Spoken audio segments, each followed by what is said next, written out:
Kalau Anda jadi presiden, standarnya berapa? Atau apa yang masih Anda ingin tingkatkan? Saya membayangkan, masuk pertama, masih baru, gajinya 10 juta. Dugaan saya, Pak.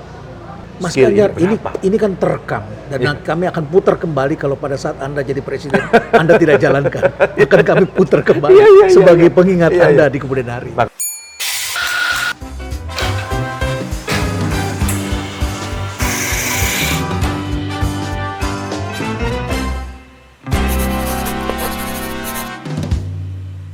Mas Ganjar, Iya. selamat datang kembali di Rumah Perubahan. Makasih, Pak. Makasih, ini yang kedua kali ya? 2 kali. Kedua kali. Ternyata luas sekali ya.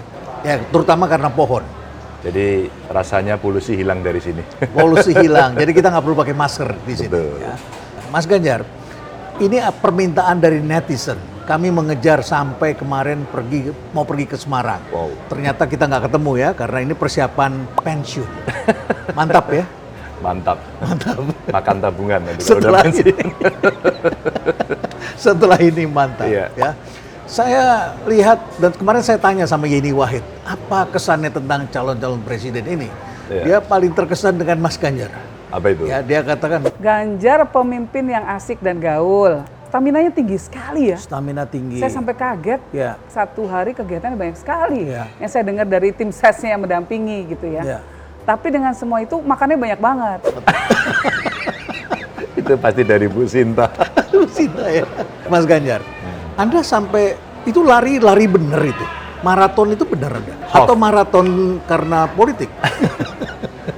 Saya pernah ikut half marathon. Half maraton, Half 21 kilo. 21. Ya. Karena sebenarnya yang maratoner itu istri saya.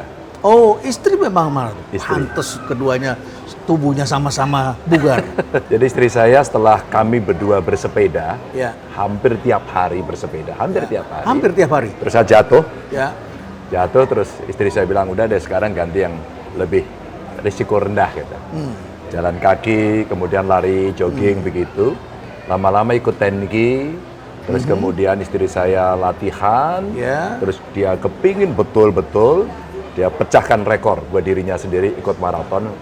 Waktu itu dia di usia 50. Usia 50 ikut maraton. Jadi mulai saya ingin Ya. virgin maratonnya di usia 50. Wah, Maka sebelum itu dia latihan tiap hari.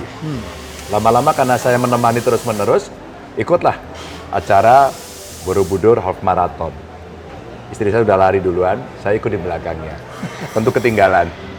Nah pada saat itu dia nggak nyangka dikiranya saya 4-5 kilo saya Ya. berhenti. Ternyata saya finish. finish. Finish 21 kilo. Dan hampir tiap hari lari, termasuk tadi pagi. Makanya Anda di dalam pidatonya kemarin mengatakan harus satset. Harus Satset. Apa itu maksudnya satset? cepat. Cepat. Harus cepat, harus Ya. responsif, dan itu tidak hanya sekedar cerita fisik, tapi cerita respon kepada masyarakat, pejabat publik ya.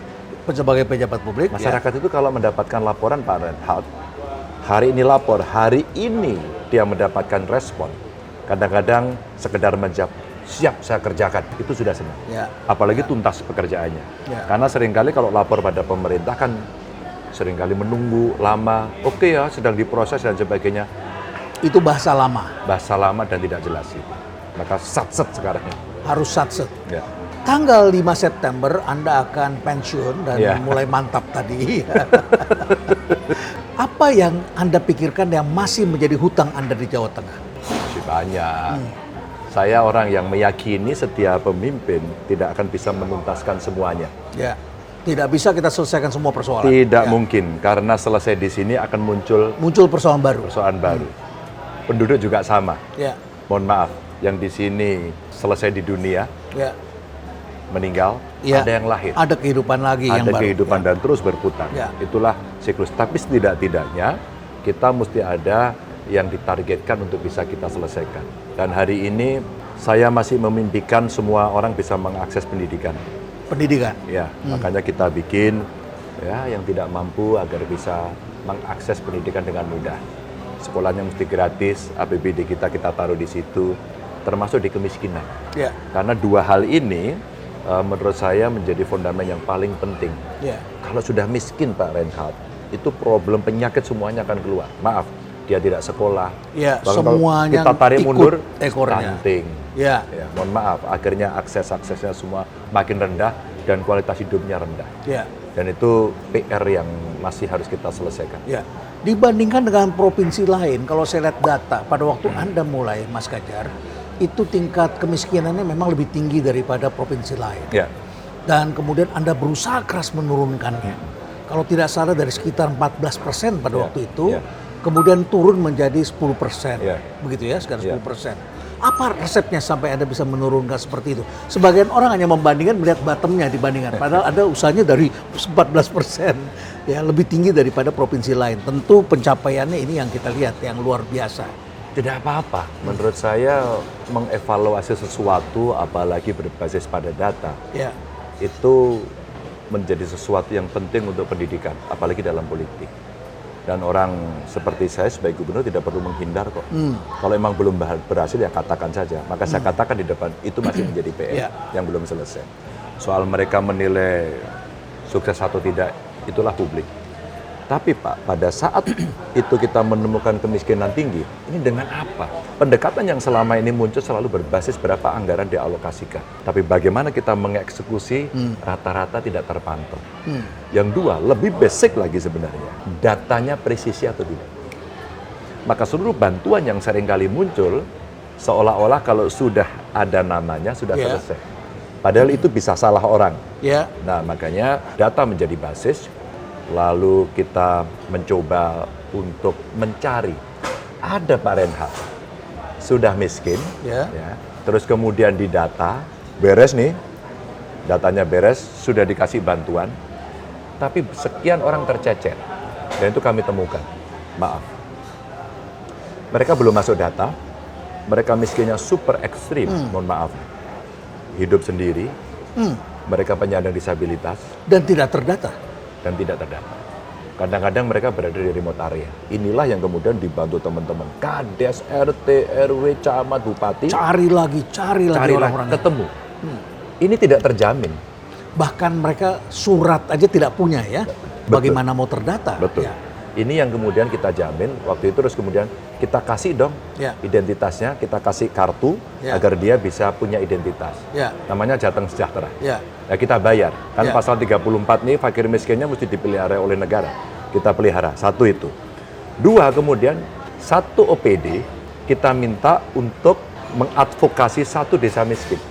Sehingga proses pendampingan inilah mereka akan melakukan assessment, mereka akan mencari metode, mereka membuat channeling, dan kemudian ya semacam dikompetisikan. Jadi langsung kepada persoalannya di lapangan, Langsung pada cari solusi yang tepat Betul. untuk ini. Betul. Bukan sesuatu yang dari atas disamaratakan semua. Betul. Kemudian kita mencari sumber di luar APBD. Ya. Alhamdulillah sekarang ada Basnas naik cukup bagus. Jadi zakat infak sodako ini oke.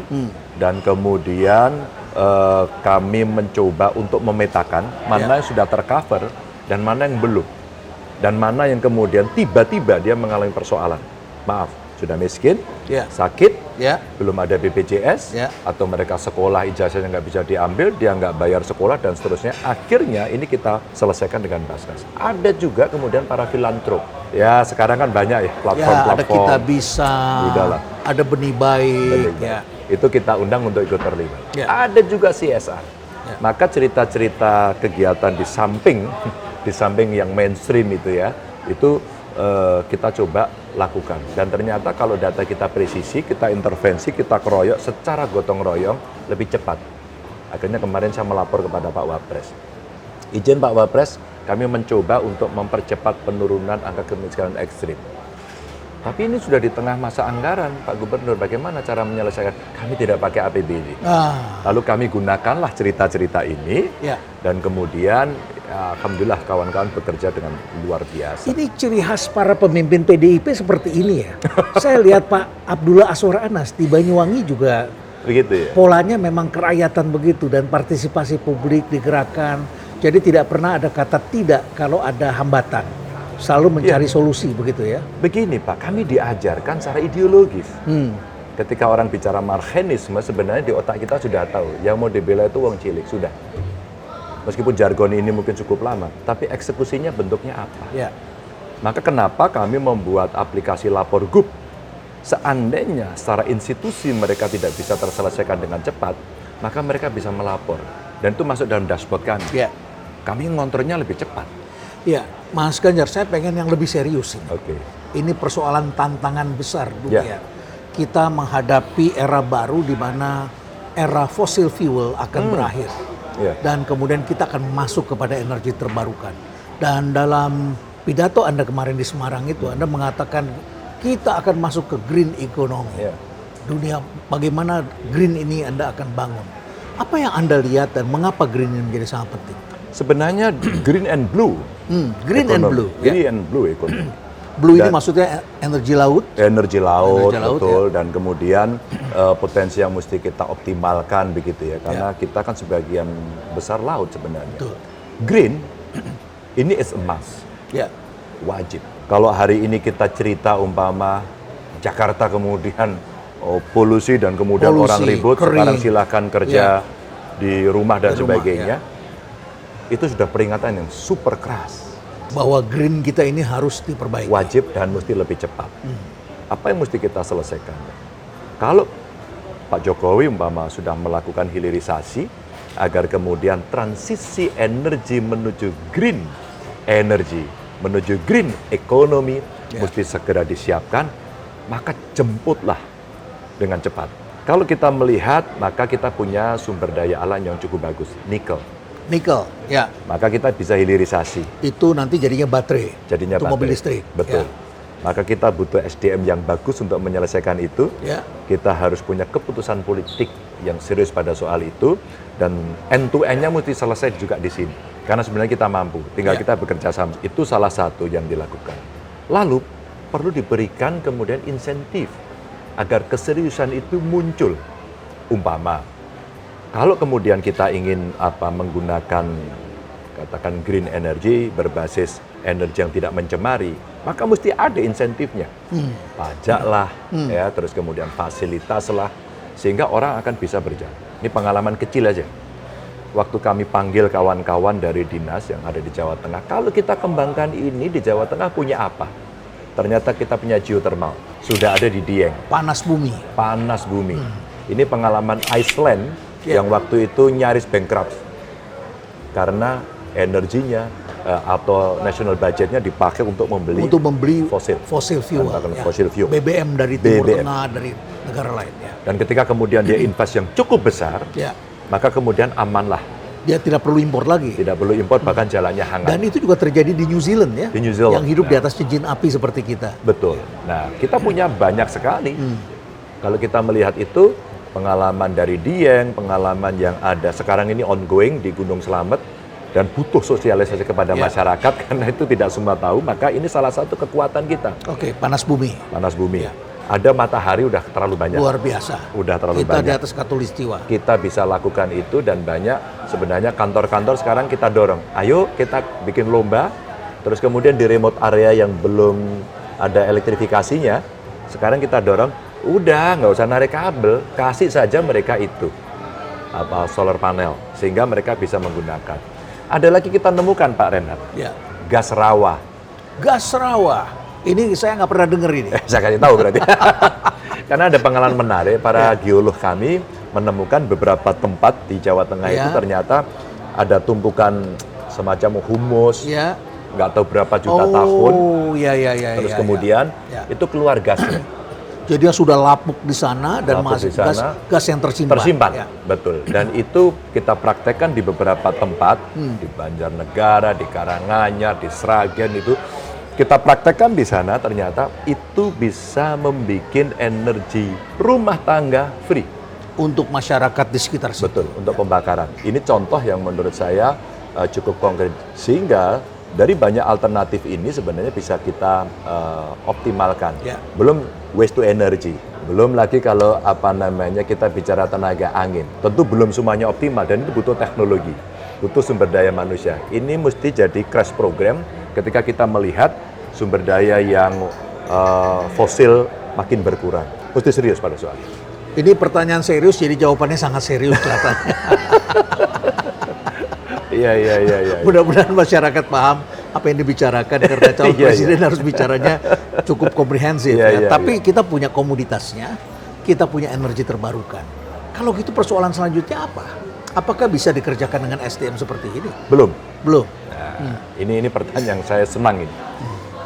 Karena kita dapat nih bonus demografi ya. Bonus demografi. Kalau jadi bonus ya. Jadi bonus. Kalau jadi bonus ya. Tapi bonus ini tidak hanya sekedar banyaknya Ya. dan usia yang produktifnya. Bisa nggak ini kita utilisasi sehingga mereka menjadi anak-anak yang punya talenta bagus, yang Ya. keluar talentanya, terus kemudian kita lakukan pengembangan keterampilannya sehingga Pendidikan mereka pendidikan dengan tentu baik, ya. saja basisnya, dan pendidikan itu bisa formal, bisa non formal, bisa informal, pokoknya ditingkatkan. Dan hari ini saya kira yang paling dibutuhkan kelas vokasi. Kelas vokasi. Kelas vokasi. Skill begitu ya. Skill Ya. yang cepat, yang kemudian dia bisa mengerjakan banyak hal. Ya. Karena ini tidak hanya terkait dengan industri-industri manufacture, kemudian agro, kemudian maritime, tidak, tapi termasuk industri kreatif. Terbayangkan Putri Aryani, terbayangkan Niki, Ya. terbayangkan Rich Brian, orang Indonesia semua tuh Menyebar kemana-mana Menyebar dan diakui dunia. diakui. Maka kemudian inilah yang kalau kita bicara dari bonus persiapannya, Ya. mereka sekarang harus dilakukan crash program Untuk memperkuat untuk ini. memperkuat. Ya. Maka kalau kita lakukan hilirisasinya itu ya sumber daya alam mineral, ya maritim, ya pertanian dan kehutanan, ya hilirisasi industri digital. Termasuk IP yang dimiliki oleh mereka kelompok kreatif ini. Itu anak muda semua yang sekarang. Anak muda semua. Semua anak muda. Tapi Mas Ganjar, begini, ada sejumlah orang yang kemudian mulai bertanya, saya kira ini Ya, baik ya. sekali pandangannya. Apa benar kita bisa mengalami Indonesia emas 2045 melihat stunting begitu banyak? Kalau saya optimis, Pak. Optimis, Saya kemarin datang yes. ke beberapa tempat. Menarik. Stuntingnya begitu banyak. Pak Renat, begitu ada pertanyaan stunting, ternyata kita tangkap, kita diskusikan, ini mengembang. Ya. Apa sih persoalan stunting? Persoalan stunting itu ada persoalan tahu dan tidak tahu, berarti pengetahuan. Pengetahuan. Jadi bukan semata-mata kita menyekolahkan lebih tinggi, tapi dia tahu atau tidak di situ. Ya. Maka apa yang kemudian muncul? Maaf. Satu, kemiskinan, Ya. maka pada saat dia menikah kemudian hamil, asupan gizinya kurang. Stunting. Jarang periksa karena mungkin dia percaya kandungan saya baik. Itu masalah. Atau barangkali mereka menikah dini. Menikah dini. Maka waktu itu kami ngobrol dan punya, ini menginspirasi. Jadi apa? Kalau ibu hamil itu harus diperhatikan. Maka kami membuat program Jateng Gayeng Nginceng Wong Meteng. Jadi, Kurang lebihnya apa poinnya? ngintip orang hamil gitu. Ini kan bahasanya agak bagaimana? Apa yang diintip? Ini bahasa kerakyatan. Iya. Ya. Ngintip itu apa? Perhatikan.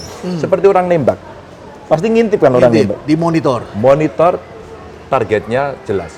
Maka kemudian perhatikan apakah dia kandungannya sehat, risti atau tidak, asupan gizinya cukup atau tidak, dan kemudian kapan dia lahir. Bagaimana caranya? Ketika itu kita data, itu kira-kira angkanya 20% yang bermasalah. Lumayan Sudah besar. ketahuan. Ya. Jadi artinya kalau ini juga diperiksa rutin seperti di posyandu, Iya. ibu-ibu PKK Bisa terlibat, dicegah, bisa segera ditangani. dicegah. Dan pengalaman saya bertemu dengan masyarakat, gotong royong masyarakat di Dasawisma 10 rumah. Mereka punya program-program untuk aware pada ibu hamil. Maka pada saat itu ini sudah ada ciri-ciri ibu. Ya. Diperiksa katanya kalau di USG ada kelihatan ini paha bayi pertumbuhannya seberapa dan sebagainya. Segera asupan gizinya diperhatikan. 2, ketika kemudian mereka lahir ada potensi itu, kemarin kita hitung 3 bulan bisa. Oh, Hanya 3 bulan bisa diatasi. Ya. Kemarin kita ada beras fortifikasi. Beras dikasih mineral begitu dan itu bisa tumbuh. Di Sukoharjo ada ramuan yang menambah nafsu makan. Itu dari betul-betul herbal gitu. Dan kemarin dikembangkan juga. Jadi 3 bulan cukup. Maka kalau kita mengejar stunting sampai 0 bukan tidak mungkin. Tapi Mas Ganjar, kita ketahui konsumsi daging dan ayam Indonesia itu dibandingkan negara lain kan rendah. Kalau kita kejar terus gizinya dengan daging, ayam, sementara harga pangan dunia naik terus. Kenapa? Bagaimana kita mengejarnya? Kenapa kita bergantungnya di situ ya? Kita punya laut. Ah, Kenapa laut, tidak makan yes. ikan? Ya. gemar ikan itu, gerakan makan ikan itu luar biasa. Tapi kalau ikannya begitu saja, Ya. diberikan mungkin orang bosan. Bagaimana kemudian kita melatih? Itu ibu-ibu jagoan. Dan kita udah nemu. Maka kemudian kebiasaan makan ikan. Seperti dia, Pak? Jepang kali ya? Ya, Jepang. Jepang keren ya. Kalau kita ikan goreng. Ikan Ikan goreng. mereka sashimi ya, lebih sehat Sashimi. mungkin. Ya, Fresh. fresh. Ya. Istilah kita apa? Mati sekali. Hanya mati satu Mati kali. sekali. Ya. Ya, Nah, kalau masih- kita sudah mati berkali-kali. Mati berkali-kali. Terbayangkan kalau kita geser ke laut, ke ikan. Ya. Ya. Kalau itu bisa dipakai sebagai komplementer, ya yang makan daging boleh dong. Ya. Nanti Menteri Pertanian bicara soal pertanian, bisa soal peternakannya, silahkan ini dikembangkan. Ya. Mungkin seednya kita siapkan, mungkin industrinya kita siapkan agar sapi, daging, terus kemudian dari ayam dan sebagainya, oke, kita Ya. siapkan. Tapi seandainya kurang, jangan menunggu itu. Kita cepat ke laut. Ke laut. Laut ya. itu Ya. sumber proteinnya. Dan Dahsyat selama ini sekali. kita masih kurang memperhatikan itu. Betul. Ya. Selain kita tangkap, kan bukan hanya nikel yang harus kita hilirisasi. Oh iya, Ikan ini hilirisasi bagaimana? iya. Ya. Jadi kalau ikan, selama ini kan kita lebih banyak tangkap. Tangkap, langsung Dan kemudian kadang-kadang yang nangkap orang lain. Maka ada illegal Bangsa lain. fishing. Illegal fishing itu kemudian terjadi. Ada juga budidaya, aquaculture. aquaculture. Sekarang marak di mana-mana. Aduh, di Ya. mana-mana Pak. Ada anak kerja di perusahaan minyak kelas dunia, Ya. pensiun, sekarang dia melihara sidat, Sidat, ya. unagi. Unagi. Kalau pakai nasi una dong. Udah. Jadi unagi udah Ya. dipotong-potong. Ya. Mereka sekarang kerja itu, ngobrol-ngobrol saya tanya, "Bro, kenapa kerja ini? Lebih bagus, Pak." Sudah ekspor, sudah Pak. Kemana? Ke Jepang. Jepang membutuhkan banyak. Bagaimana prosesnya? Begini. Dan saya dikasih satu contohnya, udah divakum bagus sekali. Dari mana sidatnya? Unaginya. Ada Pak di sungai-sungai. Di mana? Di Jawa Tengah Pak. Loh di mana? Ini di sekitar Serayu Pak. Bagaimana kalau kemudian kita budidayakan? Terbayangkan nggak? Makanya green economy juga jadi penting di sini kalau tidak dirusak limbah. Betul. Nah kalau kemudian secara konsepsi kita ajak ilmuwan, ya kayak Pak Reinhardt lah, kita ajak, yuk kita susun yuk ini dengan baik. Kampus ikut dong, praktisi ikut dong, industri ikut dong, BRIN ikut dong. Kita bicarakan, Kita kepung bersama-sama. kita kepung bersama. Untuk pemenuhan gizi, untuk budidaya. Luar biasa Pak. Itu kita cerita ikan pangan Pak. Kita cerita mutiara bagaimana Pak? Kita cerita rumput laut bagaimana Pak? Itu baru dari Jadi laut. komoditas primer kita ini memang punya satu keunggulan, energi pun kita punya, jadi gabungan. Sekarang kita bicara program ke depan berarti adalah bagaimana mengatasi stunting, Ya. kesehatan dan memperbaiki pendidikan. Betul. Berarti kita perlu memperbaiki gizi mereka dan juga Betul. kualitas pendidikan. Setuju. Ada satu lagi Mas Ganjar, saya bicara dengan teman-teman guru. Ya, Belakangan ini banyak sekali saya sedih melihat banyak guru yang terlibat pinjol ilegal dan menjadi profesi yang tertinggi. ya. Jadi masih banyak juga guru yang masih bergaji rendah karena belum diangkat, ya. Dan tentu saja ini menjadi keprihatinan kita. Beberapa orang guru mengatakan ini guru-guru yang baik ya. Negeri kita pelit sekali sama guru, Pak Betul. Ganjar. Betul, Anda Betul, melihatnya begitu. betul, Ya. betul. Apa perhatian Anda ke depan? Saya punya kisah. Ya. Jangan ke depan, Pak. Kalau ke depan itu seperti orang suka mimpi-mimpi nanti saya dikira cerita sesuatu yang ngegombal nih.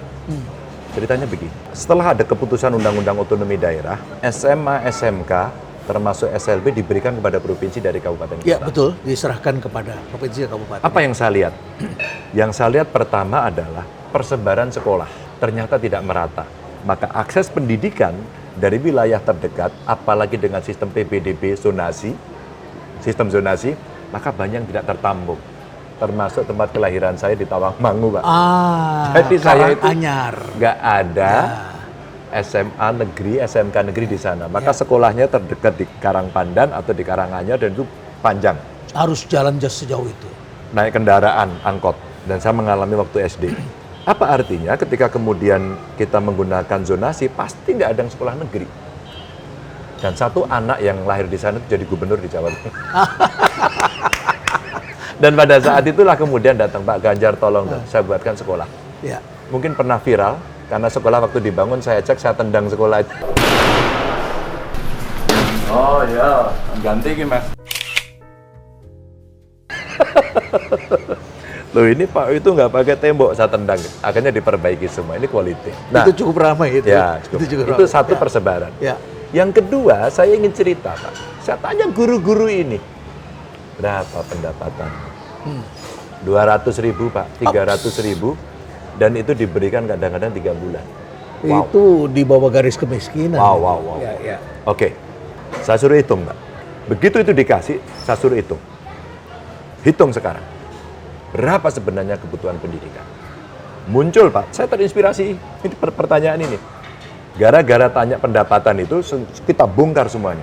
Persebaran sekolah kurang, guru kurang, guru Ya, kurang. ada yang merangkap kepala sekolah jadi guru dan guru hanya satu di satu Betul. tempat. Ya. Bayaran kurang. Akses untuk si miskin bisa, sekolah kurang Pak. 4 ini kemudian coba Jadi kita selama tangani. ini fokusnya hanya pada bangun gedung dulu ya. Sepertinya begitu. Ya. Maka saya sampaikan pada kawan-kawan guru, sementara berhentilah dulu untuk membangun infrastruktur fisik. Ya. Coba kita lakukan re-engineering pada sistem. Merdeka belajar itu bagus. Tapi cepat lakukan. Gerakan sekolah yang bikin senang anak, menyenangkan. Ya. Maka itu akan nyaman. Setelah itu Pak Renat, kami cek dengan bayaran yang sekitar 200-300, saya tetapkan saja. Sekarang kita paksa, hitung seluruh guru, minimum UMK. Pemda mampu waktu itu. Ditanyalah beberapa orang yang sudah beberapa tahun ini mendapat UMK. Saya sekarang sudah punya usaha sendiri, saya sudah bisa membereskan kredit rumah saya sekarang bisa punya tambahan penghasilan, terima kasih, tanpa harus meninggalkan sekolahan. Tapi itu masih kecil Pak, UMK. Yang saya bayangkan, Dan di Jawa Tengah UMK juga relatif rendah dibandingkan di Iya, provinsi iya. lain. Ya. itu pun Berarti sudah melompat tinggi sekali. Sudah melompat tinggi. Ya. Dan itu ya kalau dari 200 kemudian menjadi 1.200.000 kan lompatannya tinggi ya Pak? Tinggi sekali ya. 6 kali itu berarti. Iya, Ya. atau barangkali yang ada di kota Semarang lebih dari 2 juta sekian, lompatannya tinggi sekali Pak. Kalau Anda jadi presiden, standarnya berapa? Atau apa yang masih Anda ingin tingkatkan? Iya, saya kemarin minta tolong teman-teman yang ahli pendidikan dan ahli keuangan untuk menghitung. Saya membayangkan, kalau guru kita masuk pertama, masih baru, gajinya 10 juta, dugaan saya Pak, orang pintar mau jadi guru Pak. Sangat. Kalau kemudian sekian tahun dia bisa 20 juta, bisa 30 juta, nggak usah cerita 50 juta Pak. Ya. 30 juta. Dan rasa respect pada diri sendiri lebih besar. Makanya betul pertanyaannya pertanyaan yang sangat sensitif dan saya itu coba dong hitung dong. Hari ini saya lagi minta tolong teman-teman untuk menghitung. Ya. Kalaulah anggaran kita keluarkan dan kita mau crash program agar bonus demografi itu betul-betul kita switch betul, Ya. betul-betul endingnya kita dapat dividen, Ya. keuntungan dari Ya. Mas skill Ganjar, ini ini, berapa? ini kan terekam dan Ya. kami akan putar kembali kalau pada saat Anda jadi presiden Anda tidak jalankan, akan kami putar kembali Iya, sebagai pengingat Iya, Anda iya. di kemudian hari. Makanya saya sampaikan dulu Ya. bahwa kita sekarang saya lagi minta tolong coba dihitung Ya. berapa dan kita bisa mulai dari berapa. Ya, Guru loh. baik. Guru, Karena ya. dari mereka bisa orang seperti kita, Pak. Ya. Betul. Bapak guru juga kan? Betul. Dan saya merasakan beban penderitaan karena mereka bercerita. Iya, Dan istri saya membuat sekolah di sini tanpa memikirkan untuk mendapatkan gaji. Dia membuat sekolah dan dia memikirkan pendapatan para guru dan membantu orang-orang di daerah perkampungan. Iya, iya. Dan saya kira banyak masyarakat yang ingin terlibat untuk membantu pendidikan karena mereka juga dibesarkan karena guru. Ya. Sebenarnya mulai pemerintah sudah mulai melakukan Ya. umpama standarisasi sertifikasi ya. Ya. Sertifikasi itu sudah cukup membantu sebenarnya. Tetapi berhenti di situ setelah itu. Nah, maksud Ya. saya ketika kemudian ada indikator-indikator untuk bisa menaikkan, yang saya bayangkan itu, bisa nggak ya gaji guru itu minimum 30 juta ya. Itu satu lompatan ya. Kalau itu dilakukan secara bertahap, berapa dimulai? Ini barangkali sejalan dengan pertanyaan seorang anak muda ke Pak Ganjar yang mengatakan jangan linear tetapi lead to leap ya kalau to tidak leap, salah. ya. Betul ya? Jadi yang lead Anda to kemudian leap. pikirkan dalam Iya. strategi. Sebenarnya makanya ketika Pak Jokowi sudah membuat Fondasinya. fondasi yang kuat, maka tugas kita berikutnya adalah mengutilisasi itu dan kita mesti melakukan Lompatan. lompatan yang tinggi. Maka yang dibutuhkan hari ini adalah kepemimpinan untuk melompat. Ya. Untuk melompat. Kalau masih urut kacang saja nggak bisa. Nggak bisa. Kita ketinggalan. Ya. Kita Sedangkan harus ada ya, gerakan yang lebih dunia luar kan sekarang sudah berdisrupsi luar biasa. berubah sangat keras. Ya, multipolar. Sangat cepat, yes. Pak Presiden kemarin ke BRICS. Ke BRICS ya. BRICS dan kemudian banyak negara mulai masuk BRICS. Mereka mulai melakukan repositioning di antara relasi antar negara itu. Ya. Indonesia mesti punya dong. Baik, Mas sikap Ganjar. Kita sudah bicara, kita sudah sering lihat Mas Ganjar ini adalah menaruh hati di rakyat dan kami senang melihatnya. Selalu bersama, bahkan nenek-nenek pun senang dipeluk oleh Mas Ganjar ya. Berbeda dengan yang lain, kalau meluk milih-milih ya. Tentu yang dipilih yang muda, tapi nenek-nenek pun di desa saya lihat begitu bersemangat. Tapi sebelum kita lanjutkan, kita ngopi dulu. Kita pesan kopi dulu ya. Mana kopinya, ini mana? Baristanya anak muda ini ya. Ini adalah Generation Z. Gen Z. Gen Z. Gen Z atau Gen Z? Gen Z dong, Gen Pak. Z. Untuk nyalain anak listrik muda kalau ya. mati ya, Gen Z. Iya. Jadi barista. Barista, Pak. Oke. Bapak mau pesen apa? Oke, kopi lah. Kopi susu atau kopi hitam? Kopi susu. Hot. Hot. Hot banget? Hot banget, tapi gulanya dikit aja. Oke. Biar kopinya itu terasa. Biar pahit, dia kopi. Oke, Pak. Ini namanya kopi inspirasi kalau tidak salah. Kopi inspirasi. Oh, kopi inspirasi. Saya ikut. Biasa. Oke, Sama. jadi Jadi sama gulanya dua juga ya? jangan terlalu banyak. Ya. Ya. Saya mumpung ada Pak Ganjar, saya mau tanya boleh? Pak? Boleh. Pak, saya kan cari-cari info tentang Pak Ganjar. Terus saya dapat info dulu Pak Ganjar mau memulai karirnya menjadi tukang ketik ya, Pak? Masa tukang ketik? Tukang ketik surat bukan, Pak? Bukan. Sebenarnya kalau karir, saya dulu pertama lulus atau waktu masih mahasiswa kali ya, sudah cari duit. Saya ngajar di beberapa sekolah untuk ekstrakurikuler pecinta alam. Oh. Itu pertama kali. Lalu belajar menulis di media. Bakat ini tidak berlanjut, hanya beberapa kali. Terus kemudian saya jadi pesuruh. Oh, Pak. Suruh, Pak. Ya, waktu itu setelah lulus ke Jakarta, ada kantor konsultan, terus kemudian setup kantor, dan kemudian bukan tukang ketik, saya sebenarnya bolonger. Oh. Tukang bolongin. Dulu saya... Ini setelah jadi sarjana? Iya. Saya di kantor konsultan dan waktu itu magang dengan Pak Cacu Sudaryanto. Oh, mantan Dirut Telkom. Legend ya? Ya, legend. Change leader. Oh iya, itu antara lain. Jadi disuruh, jadi ngetiknya itu yang ngetik itu. Presentasi, jadi asrot. Ya, Oh, Asrot. ya. Dengan Pak Cacu itu kita belajar lah. Dengan Pak Jamaluddin Ancok. Psikolog. Psikolog. Berarti mereka ini mentor Anda di awal-awal itu. Iya. Ya. Saya Jadi belajar mentor, bekerja. mendapat mentor penting ini penting sekali. Ya. Betul.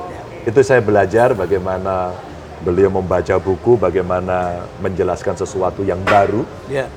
Ya, kelak kemudian saya kenal dengan beliau. Ternyata jauh lebih inspiratif dan bukunya lebih banyak.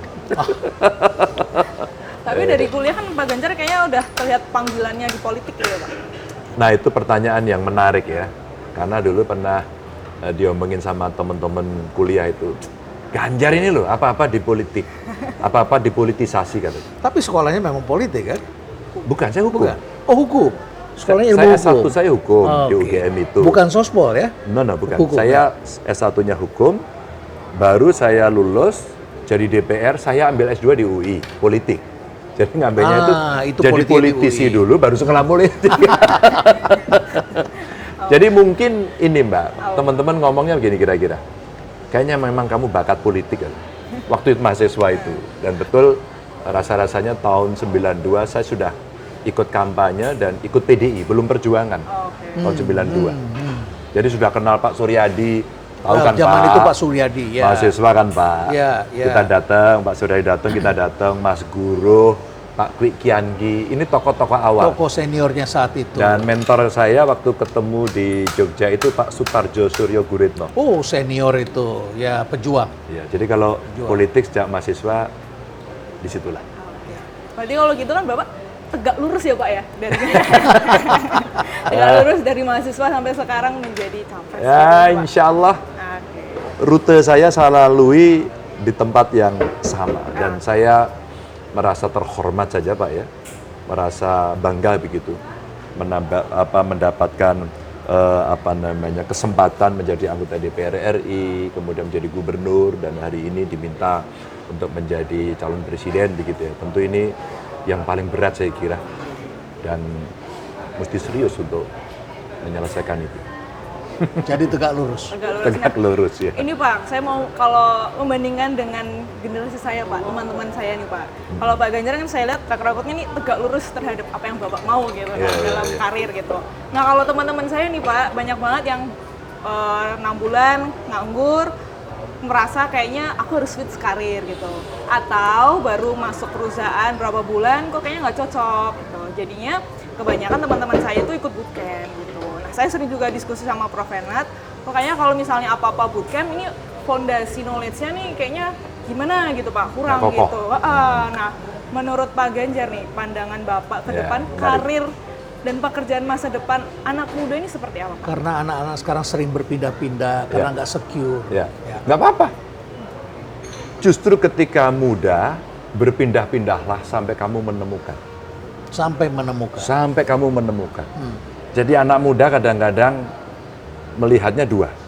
Satu, opsinya terlalu banyak, atau dia kebingungan. Kebingungan itu dalam arti gini, yang mana yang cocok? Maka dia coba. Itu awal karir orang begitu ya? Selalu kan Pak? Begitu, ya. Saya lulus jadi sarjana hukum, tawaran pertama yang menarik apa? Jadi konsultan HRD Pak. Ketemu Pak Cacu sama ini, tapi saya senang gitu. Senang. Yang Anda masuk dari paling bawah. Dari paling bawah, masang AC Pak di Tanah Abang 3. Masang AC saya. Jadi karena saya dulu ketua Mapala, jadi pakai harness gitu kan, pakai tali pasang AC. Cukup tinggi untuk masang di tempat yang AC. Itu contoh ya. Setelah itu kami pernah gabung dengan kawan-kawan lawyer gitu. Kita bantuin. Ya.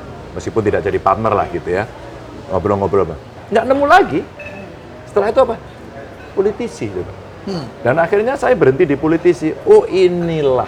Ketemulah di situ. Jadi kalau anak muda nggak apa-apa. Menurut saya anak muda sekarang jadi keren. pengertiannya proses pencarian. Dan anak muda sekarang Pak Renhat Mbak ya, sangat-sangat kreatif. Sangat inovatif. Bahkan yang tidak terbayangkan oleh kami-kami ini, itu ada di mereka. Tiba-tiba menjadi YouTuber, menjadi sociopreneur. Bayangin. Sociopreneur, kamu cari duitnya gimana? Ada Pak caranya. Dan itu kita tidak tahu. Kami punya platform Pak, dan dia bisa menyelesaikan itu. Bahkan kemarin waktu saya podcast salah satu anak, dia penyintas ODGJ Pak. Oh, dia penyintas? Penyintas. Dan ini problem mental health hari ini pada anak muda. Mereka dan Anda menaruh perhatian pada bidang ini juga ya? Melihat sangat. Ini persoalan anak muda. Betul. Dan anak sekarang banyak yang stres. Kemarin saya dapat kabar dari Tiongkok umpama. Mereka ada rumus bekerjanya karena maju banget. Gimana sih Tiongkok bisa maju? Ternyata ada rumusnya 996, Mbak. Apa itu 996? 996 itu bekerja jam 9, pulangnya jam 9 malam, 6 hari. 996, dan mereka stres. Maka mental health penting. Dan anak itu kemudian, dia penyintas, orang tuanya nggak tahu, akhirnya dia lari ke narkoba, akhirnya dia menemukan, dan akhirnya dia sadar, kemudian dia mencoba healing, relatif berhasil membuat platform, dan platformnya diikuti oleh jutaan orang. Yang menarik apa Mbak diceritakan ke saya? Apa nama platformnya? Masih ingat? Saya kayaknya tahu Pak, Menjadi Manusia. Menjadi Manusia, that's it. Itu yang besar sekali hari ini, peminatnya banyak, dan ternyata banyak yang memiliki persoalan yang sama. Dan ketika mereka masuk ke platform itu, apa persoalan mereka? Dia ceritakan, apa yang menarik Bung?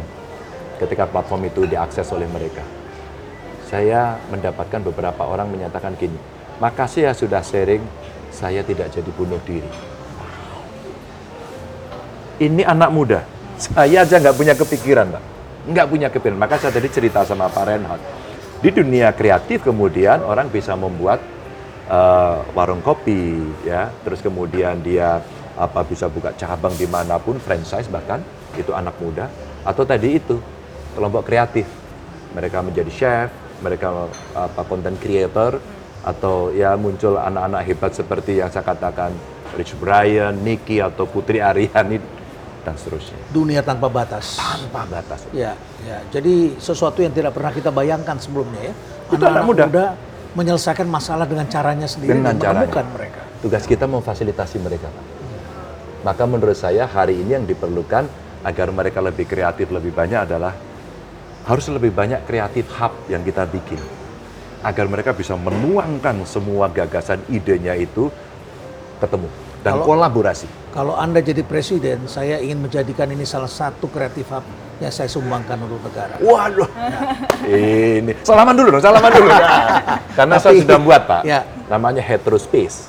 Itu tempat mereka ngobrol, mau dagang apa, akses perbankannya seperti apa, terus kemudian mereka cara quality improvement-nya seperti apa, bahkan sampai hal yang kecil aja, cara potret produk dan bagaimana itu placement, bagaimana dia bisa on board di marketplace.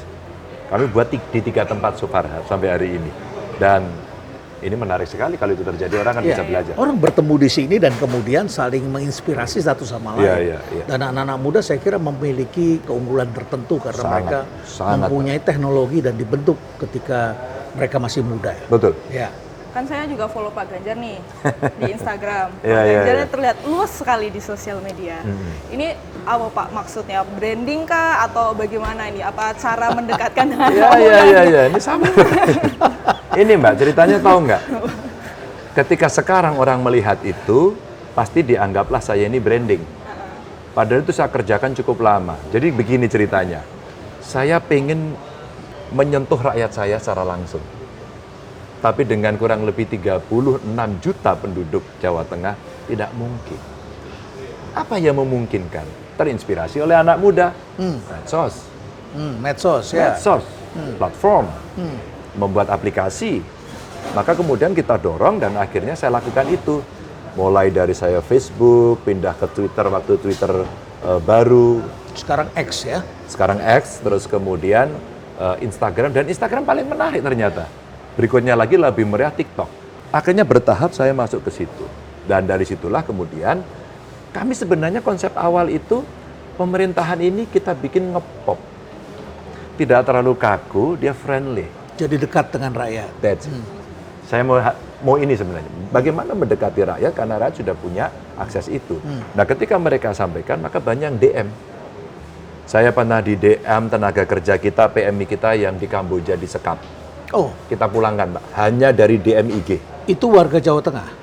Saya pikir warga Jawa Tengah. Iya. Dia mengaku ada sekitar 5 warga Jawa Tengah. Ketika kita bongkar, Pak, 54 dari seluruh Indonesia. Kami bicara dengan Menlu. Dan karena kemanusiaan Anda tidak melihat ini orang Jawa Tengah saja. Tidak terlalu penting buat Tidak saya. penting. Karena dia kemudian melaporkan ke saya, itu yang terjadi. Memang dimulai dari anak Jawa Tengah. Mahasiswa di Sudan pada saat pandemi. 6 bulan. Dia tidak pulangkan, nggak boleh keluar, Pak. Di Sudan nggak boleh keluar. Dia mesti work from home. Ya kan? Akhirnya apa? Ketemunya sama pada saat saya zooming, terus kemudian dia mengikuti waktu itu halal bihalal gitu. Pak, saya dari Sudan, Pak. Mau menyampaikan, Pak, nasib saya gimana? Saya selesaikan, Pak. Butuhmu apa? Saya nggak punya uang, Pak. Untuk makan. Kira-kira sebulan kamu butuh duit berapa kira-kira? Perlu berapa? Ya 500.000. Hah? Cukup. Cukup, Pak. Dari mana anggarannya Anda keluarkan? Nah, ini pertanyaan bagus.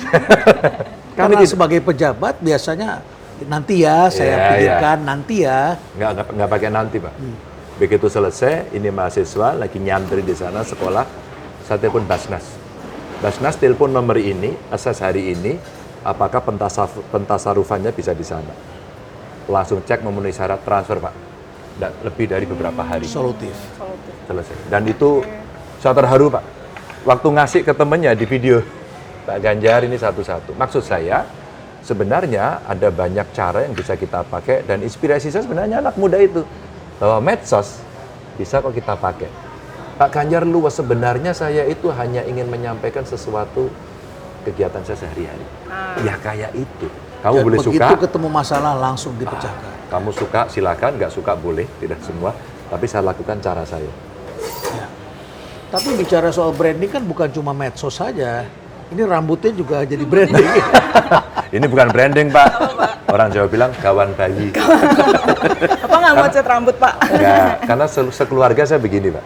Sekeluarga begini. Ya, cuman kakak-kakak saya pada dicat gitu. Oh. Pak Ganjar kenapa nggak dicat? Itu kan pertanyaannya. Iya. Saya menunggu puluhan tahun. Oh, supaya bisa jadi begini. Iya, kita tunggu masih puluhan tahun. Jadi biar saja. Jadi Dan ini ternyata bukan branding, tetapi ini natural. ya memang natural, Pak. Jadi kalau pas saya jalan gitu orang ngelihat saya Tapi gampang. bener ini bukan chat ini ya. Bukan chat ya. Jangan cat putih. Gitu Mbak. BTW Pak, saya warga Jawa Tengah loh Pak. Oh gitu ya. Jadi dari mana? Purwokerto Pak. Purwokerto. Ngapak, Pak. Jangan kayak aku ya. Orang ngapak orang kepenak ya. Iya, Pak. Lalu priwe lah. Yang Purwokerto ketemu ya. Bandekan ke priwe. Iya, Ini jago buatan lu berarti. Seroto Pak, bukan soto. Seroto. Kalau di sana seroto. Soto ya, bukan soto. Bukan soto. Dan tempe mendoan. Wah, luar biasa mendoan. Belum ada di sini tempe. Ada di Pak. sana. Oh, ternyata ada mendoan. Belajarnya dari Purwokerto. Oh, mendoannya di sini dari Purwokerto. Nanti saya audi dulu. Nanti kita pesan di sana. Iya Pak. Oke. Pertanyaan terakhir Pak. Ya, Pak Ganjar kan seneng jogging. ya. Boleh nggak aku ikut jogging Pak? Oh, dengan senang hati. Di rumah perubahan ya Pak, keliling 7 hektar ini. Oh. Berapa kilo kalau diputar? Kalau diputar berapa kilo? Kalau diputar mungkin satu kali putaran 4 kilo mungkin ya. 4 kilo. Ah, cukup lah itu 2 kali putaran itu. Cukup. Cukup, 21 kilo aja aman. Dan ini kalau buat jogging pasti jauh lebih menarik. Karena suasananya sejuk, banyak pohon. Ya, banyak pohon. Banyak. Boleh, boleh. Siap-siap. Saya tunggu ya Pak ya. Oke. Ini kopinya monggo di. Oke. Ya, kita seruput dulu. Seruput Mas dulu. Ganjar, mari. Bismillah. Nah, ini enak ini.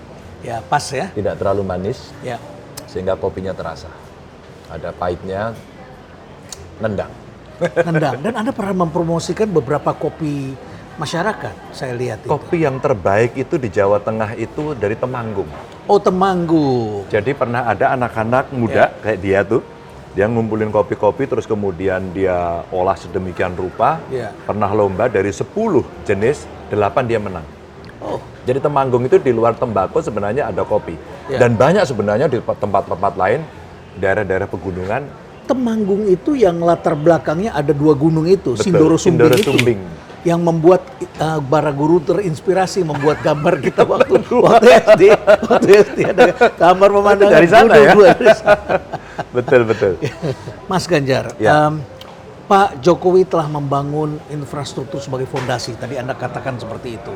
Fondasi sudah terbentuk, infrastruktur bukan hanya jalan, tetapi Ya. ada pelabuhan, ada Ya. bandara, ada macam-macam sudah yang dilakukan. Ini sudah terjadi. Dan Anda kemudian ingin mengajak untuk leap, ya, Ya. lompat. Iya, iya. Tapi lompatan seperti apa?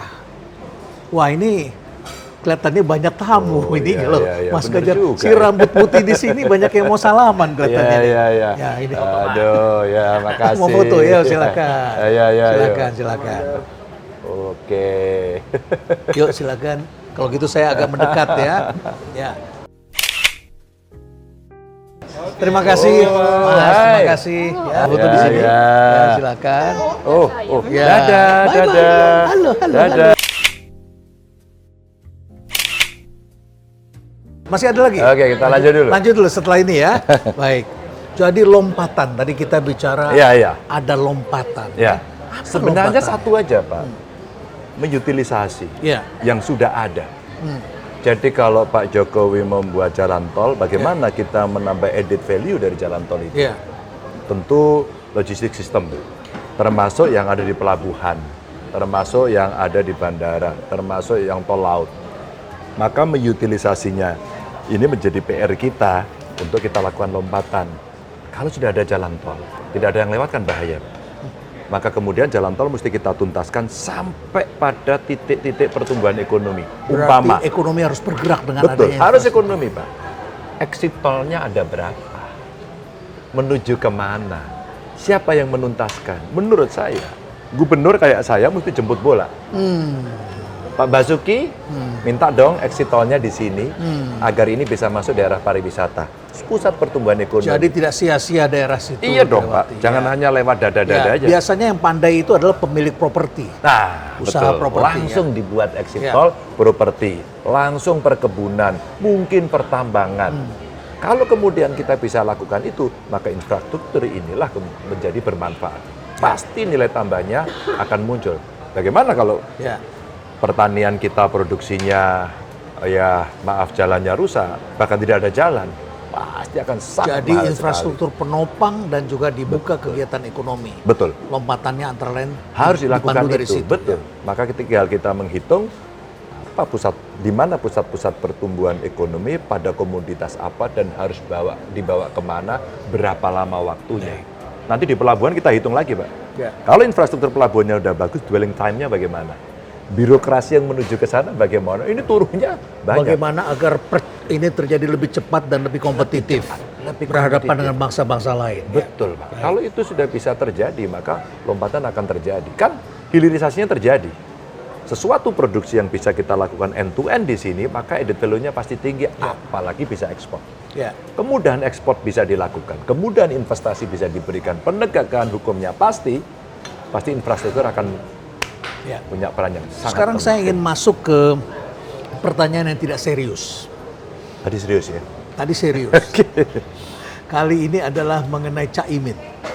Anda bertemu dengan Caimin dan memberikan lovebird. Saya tersenyum-senyum membaca berita itu. Iya. Warnanya merah dan Hijau. Simbolnya apa? Politik itu juga harus bercanda, Pak. Politik harus bercanda. itu juga tidak boleh tegang. Karena ini tradisi 5 tahunan. Ya. Dan loyalitasnya pun seringkali hanya 5 tahunan juga. Karena setelah itu berganti-ganti. Dan setelah itu pun bisa berteman kembali. Belum tentu. Bisa pisah, bisa gabung. Oh, bisa gabung. Nah, maka kemudian saya ngobrol. Sebenarnya saya ngobrol dengan banyak orang. Tapi waktu ketemu Caimin ini memang katanya dia suka burung gitu kan. Kita kasih kejutan aja. Dan saya ngobrol dengan beliau udah beberapa kali.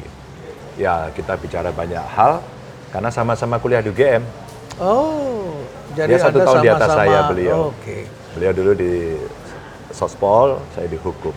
Terus kemudian pada saat ngobrol kita bercerita banyak hal. Ya tentu berakhir pada bagaimana relasi politik yang coba kita komunikasikan. Tentu saya menghormati pilihan-pilihan, tapi komunikasi politik kan nggak boleh putus. Jadi ini adalah sebuah komunikasi yang sifatnya persahabatan. Dan melihat bahwa dia senang burung. Dia senang burung dan kita perlu bicara Indonesia ke depan itu tidak hanya satu golongan. Maka saya ada 2 warna. Dan saya juga bicara ketemu dengan Pak Erlangga. Ya. Waktu itu Bang Zul juga ketemu. Anda berikan apa ke Erlangga? Berikan cerita waktu itu. Berikan cerita. Ada cerita waktu itu dengan Bang Zul juga cerita. Jadi kalau kita merasa hari ini kita sedang menjadi sorotan, hari ini juga kita lakukan komunikasi yang baik agar para dan follower memberi contoh kita kepada masyarakat. Follower kita juga baik nantinya. Itu aja. Kalau begitu, apakah rambut juga akan dicat warna merah? Oh, tentu tidak. Hitam putih gitu. Iya. Hitam putih tidak abu-abu gitu. Ya. Belum lama ini Anda tampil di podcast bersama Kaisang. Oh iya. Dan dikompori oleh komedian, Iya. Kiki Saputri, sangat menarik. Iya. Dan ternyata tidak harus selalu serius. Tidak harus serius, betul. Ya. Dan itu bisa diceritakan karena Mas Kaisang juga tokoh yang menarik. Dia mau ke Depok. Aku tanya, mau ke Depok ini serius ini mau maju wali kota Depok gitu. Ternyata mau buka warung di sana. Maka dia mau jadi yang pertama katanya. Kok pertama ya? Apa maksudnya? Ternyata mau buka warung yang pertama. Lucu sekali. Barangkali sama dengan Yeni ketika selesai bertemu dan mengatakan siap mendampingi Ganjar. Iya. Saya tanya mendampingi apa? Mendampingi ke makam Gus Dur. Mendampingi ziarah. Dan setelah itu WA saya, Mas, kita ngobrol lagi. Ya, nanti setelah tanggal 5 saya selesai, saya akan berkeliling, tak anter gitu. Ya. Biar komunikasi Pak menjadi lebih baik. Gitu. Mengapa komunikasi ini menjadi sangat penting? Apa karena begitu rumit ya belakangan ini masing-masing kandidat menetapkan siapa wakil presidennya?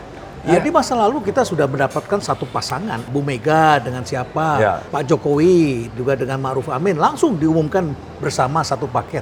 Ya. Tapi kali ini kalau rumit tidak, Enggak rumit. Ya. Cuman satu kursi ini diminati banyak orang gitu, nggak rumit sebenarnya.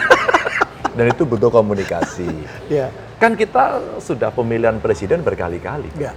Masa kita nggak belajar? Baik. Kenapa kemudian gara-gara beda pilihan kemudian terjadi pembelahan sosial? Itu harus kita hindari. Tidak perlu terjadi. Tidak perlu terjadi. Yang kemarin sudah cukup. Ya. Pak Jokowi dengan sangat baik hati sudah mengajak Pak Prabowo, Mas Sandi untuk bisa bergabung. Menurut saya itu bentuk rekonsiliasi yang itu bagus. itu adalah politik Indonesia yang Betul. cukup menciptakan kedamaian dan Betul. ketenangan di hati masyarakat. Kalau kita nanti beda nggak apa-apa kok. Ya, Tapi udah selesai kita saling mengakui ya, dan kita saling mendukung. Begitu. Itu menurut saya yang komunikasi hari ini perlu segera dibangun. Maka sowan ke Bu Sinta saya bertemu dengan tokoh NU, bertemu dengan tokoh Muhammadiyah, kemarin di Jawa Barat ketemu dengan tokoh Persis gitu kan, dengan para agamawan dari Katolik, Kristen, Hindu, Buddha, Konghucu. Saya coba datengin untuk kita ngobrol. Atau dengan anak-anak muda. Biar kemudian Indonesia ke depan ini memang butuh kontribusi semua pihak. Itu aja Pak Indi. baik. Mas Ganjar, terima kasih Sama-sama. sudah menyempatkan waktu datang khusus ke Rumah Perubahan sebelum Anda pensiun di Jawa Tengah. Pensiun, ya. Ya, dan mudah-mudahan langkah Anda lurus, terbuka lebar, Amin. dan bisa melanjutkan harapan masyarakat. Amin. Dari fondasi yang sudah dibangun ini. Tentu saja kita harapkan Indonesia bisa tetap menjadi lebih maju lagi dan bisa sejahtera masyarakat. Amin, amin. Dengan perhatian dan upaya Anda menaruh perasaan hati Anda bersama dengan masyarakat. Amin. Ya. Terima Makasih. kasih. Dan kita sudah mendengarkan percakapan kita bersama dengan Ganjar Pranowo, calon presiden yang juga tentu saja bersama-sama dengan masyarakat, tadi kita sudah lihat yang menaruh harapan begitu besar. Mudah-mudahan apa yang sudah dilakukan akan membawa kemajuan bagi negeri yang kita cintai dan tetap damai dan stay relevant. Terima kasih Mas Terima kasih, Ganjar. makasih. Terima kasih. Ya.